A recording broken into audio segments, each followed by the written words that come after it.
Kung iyong titingnan, para silang nag-skate sa ibabaw ng salamin. Napakalinaw kasi, kitang-kita kung ano ang nasa ilalim ng frozen lake. Napakagandang pagmasdan, pero medyo nakakatakot din dahil kapag biglang nabiyak ang yelo ay tiyak na babagsak sila sa napakalalim na lawa. Ito ay matatagpuan sa Alaska. Sa sobrang linaw ng tubig dito, direkta nang umiinom ang mga tao.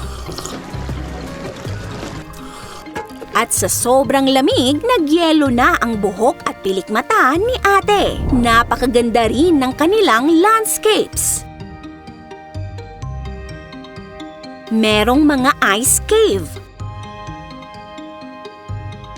Napaka-magical rin ng kanilang train ride. Makikita rin dito ang napakagandang Aurora Borealis. Pero alam nyo ba, kilala rin ang Alaska sa kanilang mga higanteng gulay. Ito nga ang pinakamalaking kalabasa na naitala, tumimbang ng 974 kilograms, kasing bigat ng 2 polar bears. Ang pinakamabigat na cabbage naman na naitala sa Guinness World Records ay may timbang na 62.71 kilograms. Ito pa ang ilan sa mga larawan ng pinakamalalaking gulay sa Alaska. Ang dambuhalang kalabasangang ito ay kailangan pang iangat sa bubong ng isang crane para lamang mailabas sa greenhouse. Bakit kaya naglalakihan ng sobra ang mga gulay sa Alaska?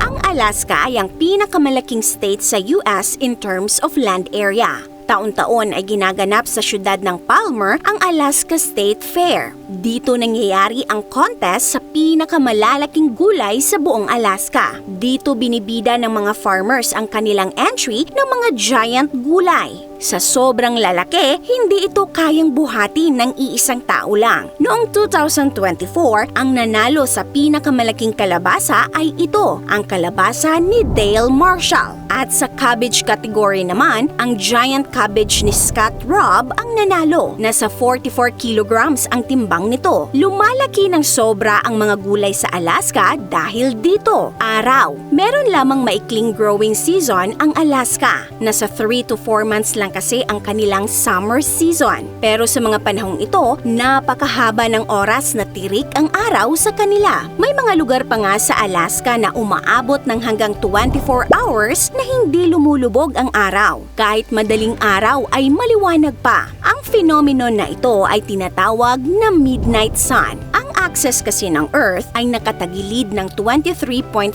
degrees at tuwing summer sa Alaska, ito ay mas nakaharap sa araw kumpara sa ibang parte ng mundo. Kaya mas mahaba ang oras sa kanila na nakasikat ang araw. Ang sobrang sunlight ay nagsusupercharge sa photosynthesis process ng halaman o gulay. Ito ang nagbibigay sa kanila ng enerhiya para mas lumaki kumpara sa normal na gulay. Ang extra sunlight ay nagre-resulta sa extra size na mga gulay at mas matamis din daw ang mga produkto dahil dito. Ang ibang farmer ay isda ang ginagawang fertilizer. Napaka-natural kaya nagbibigay rin ito ng sustansya para mas lalong lumaki ang mga gulay. Pero ano naman kaya ang ginagawa nila sa mga giant gulay pagkatapos ng event? Well, magiging isang magandang regalo ito sa mga hayop. Idinudonate kasi ang mga ito sa Alaska Wildlife Conservation Center. Isa rin ito sa main attraction sa Alaska State Fair, ang pagpapakain ng mga giant gulay sa mga bears at iba pang hayop. Maraming tao ang pumupunta sa event na ito taon-taon.